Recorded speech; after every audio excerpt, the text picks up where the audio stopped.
I am going to touch on this again, and this has to do with the moon. We do talk about the moon quite a bit, obviously doing a lot of astrological chart readings, still really working with the astrological wheel, human design, all of these different modalities. A huge influence in there is the moon, and recognizing that the moon is basically a satellite technology that has been utilized. It has not always been part of the Earth's orbit, but to be fair, if we want to look at it this way, here's where we're going to go. So let's recognize, and let's kind of go expansive here. So if we were to recognize this from a universal or a harmonic universal perspective, we would start to recognize, well, there is our universal tree of life, right? That works with, say, Sirius, so the Pleiades, Sirius, Arcturus, moving up into Orion, Andromeda, Lyra. So we're going to see this as our universal family tree of life. But if we are learning or knowing our universal tree of life, we also know there's a little family drama going on in our universal family tree of life, right? And then our galactic tree of life really is a tree of life that is created into a fall system.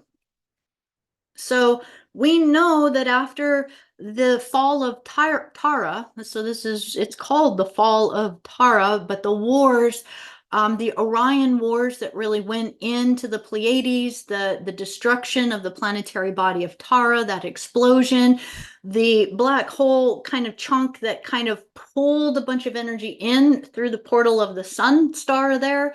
And as that happened, this is again a little bit outside of our concept, other than to kind of recognize that it pulled a whole bunch of chunks of the body of that planetary body system of Tara into this solar system.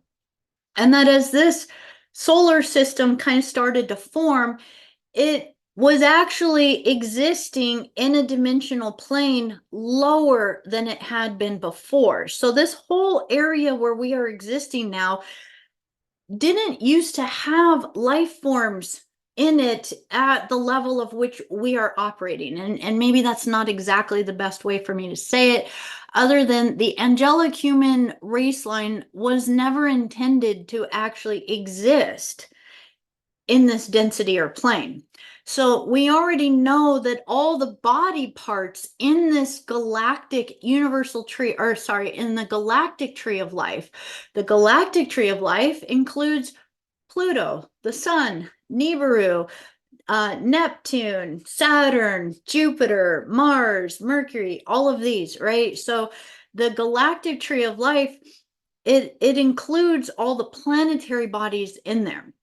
Now, these planetary bodies have always been existing within the dramas, the universal dramas. So there's always been fighting for the archetypes of each planet.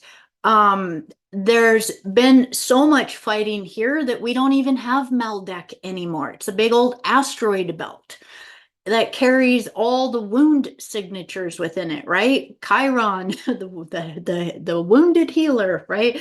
So when we start to look at our galactic family tree of life, it then overlays over the Earth's planetary body. Well, we know the Earth in her existence obviously is still yet a fallen version of Tara. So it's also existing within a dimensional plane that has always been going through some sort of polarity or drama, and it goes through sometimes periods where it seems to be like flowing in a little bit of a better direction, and then we can feel it. We can feel it. Yeah, there goes the Lemurian cataclysm. There went the Atlantean cataclysm. Within this, what we wanted to recognize within is that through a lot of these different experiences, there are, and I'm going to tell it a little bit from how I've been meditating and introspecting onto it. Through a lot of these these different experiences, I really feel that there were a lot of quite Christic races from the Pleiades. Some of these you might think of as some of the priestess type lineages that really stationed in to really help with teaching, guiding, and keeping the Christic message here. And these Pleiadian races had different types of starcraft. These starcraft, a lot of them, they look like planetary bodies. They are like a flying planet, you know, and goodness gracious, I don't know how they do it, but they can actually get planets to turn them into kind of more of a moving vehicle as well. But within that, one of these vehicles, from the best of my understanding, basically was basically overtaken, whether or not there was something already kind of going wrong with it, or the way that the wars and things were shifting and changing, and it was brought into orbit around Earth. And as this was done, there's basically a lot of different beings that took station upon that satellite or that ship, if you will, to where it seems to be quite common base to be known that if it has a bell-like ring, that it's hollow, that there's all kinds of bases within there, there's all kinds of things going on within the moon, and that the moon isn't an organic structure, but it is actually a more like a metallic or some sort of constructed thing. And when we understand how they trajectory or utilize things to bounce off signals, again, these are things out of my league of understanding, but I hear it enough through certain kinds of perspectives. So, you know, if you hear about people that are out in the mountains, a lot of times you'll hear them go like, oh, I need to try and bounce a signal off of here so that I can get better reception to try to get a message over there, right? Or they'll be like, oh, the satellite's going to be in place at just the right time. If I could bounce a signal off of that, it'll be strong enough. The signal strength will be strong enough that it can hit over there. So think about that, but on like a really massive level. There were particular races on there that really were just existing there that had nothing to do with Earth. They didn't care about, you know, they were just existing. They weren't really involved with what were going on here. And then later there are others that basically began to host into it, to use it as basically a base, and also a way to basically keep surveillance and record of what was going on Earth. Now, this has been utilized primarily by a lot of the red trident energy, so the Leviathan races connected to what's going on Mars, going on the Saturn basis, and then also connected to those energies on Pluto. And so when we recognize the moon, there's also other levels of science to it. It creates enough of a gravitational field to the Earth that it actually controls its orbit. There's actually a thing that just popped up recently, and it was some article that said, oh, the moon is starting to move further from the Earth, and if it continues to do that, we might have 25-hour days. And it was just an interesting thought to be like, you know, that much of an influence that that body has.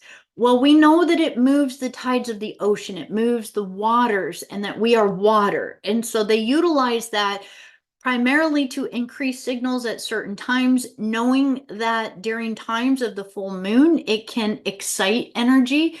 The moon was used to create artificial menstrual cycles within the women. We were never meant to have one every 28 days or every month or so. They were never supposed to be that close together. And they actually used to be within the control, if you will, or within the spiritualized vibration of the female, of being able to determine, of being able to process your own energy, your own fluids, right? And so therefore you would only menstruate when you chose to menstruate for the purposes of either working with the sacred fluids, for conception. Again, this would have been more physical conception, these types of things. But there's ways in which and this goes far, far back, where the female would go through very special initiation practices for working with the sacred fluids and the sacred sexual energies of the body. These are the sacred birthing practices. It just was. But the moon started to actually create an artificial cycle, primarily controlling a lot of the fluids on the planet, and our emotions run off of fluids. And that's why it's so tied to the subconscious. So within that, one of the things that's beautiful to understand is obviously the moon's been there a very long time. Obviously, there's a lot of types of shamanic and ritualistic types of practices that are actually really beautiful to work with. That when you understand the story, then you can work with it any way you choose. You become empowered to recognize, okay, I understand that the moon may have these vibrations, but then what you can do is start to tap into the vibrations that are coming from it, recognizing it's a satellite. What do you want to project into the satellite to actually now create new transmissions or signals or upgrades onto the planet? This is where a lot of times I find it very interesting that, and I think this has a lot to do with the J seals, that we see something and automatically want to attach to the negative of it as bad. And then we forget that we actually are also dreaming the dream and creating the dream. How do we want to play with it? But it's like be opening up, opening outside of the Saturn, outside of the box, to think a little bit bigger. Well, what if I was not boxed in by any of these ideas? How could I play with this? How could I work with this? And so that's why I really do still talk about, when is it new moon? When is it full moon? Because whether or not you choose to work with it, it's still affecting you. So if it's affecting you, you be the one that is directing the way that that energy is going. And so I wanted to kind of touch on that a little bit as far as getting to understand this, because as we start to become more mature with these energies and these influences, we will get more in tune to the subtleties of planetary bodies like Venus, Mercury, Jupiter, Mars, these types of things, that a lot of us see it on an astrological wheel and we can kind of go like, oh, I think I get what is going on there. But to be able to really feel it on a bigger level, and it's kind of nice because the solar frequencies have been really amplifying, and that one's hard to miss. So if we need something as big as the sun to get it, then awesome. We'll grab it. We'll play with it. We'll start to get more sensitive to those rays coming in. And then start to catch some of the more subtle ones so that we can work with it. In the beauty of it, if you can ride the waves to help you expand your heart chakra, to expand your energy centers, to realize the moon still is dilating the fluids in your body.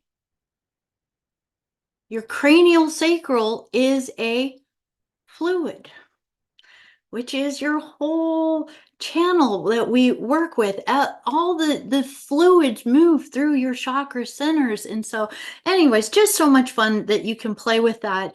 And even our breath, even though we're breathing air, it is still gaseous vapors or waters, right? So it's still going to be something that we can work with to maybe accelerate some of our abilities to work with this bioregenesis vehicle that we're in.